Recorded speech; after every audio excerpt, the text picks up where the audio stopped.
I'm looking at these tapers here.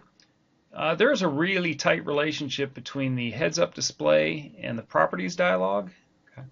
Tapers are a bit tough, and we'll spend some time on them, primarily because when you're creating tapers, generally there's a couple ways. There's two different ways to build them based on what's the engineering priority.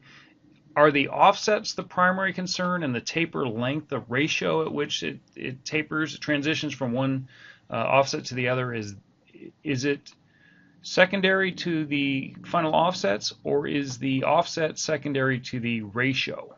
Okay, that's not something that's really intuitive from the heads-up display. You can change things as you normally would, but sometimes it may behave differently than you expect because we don't really know from this what constraint was the primary one.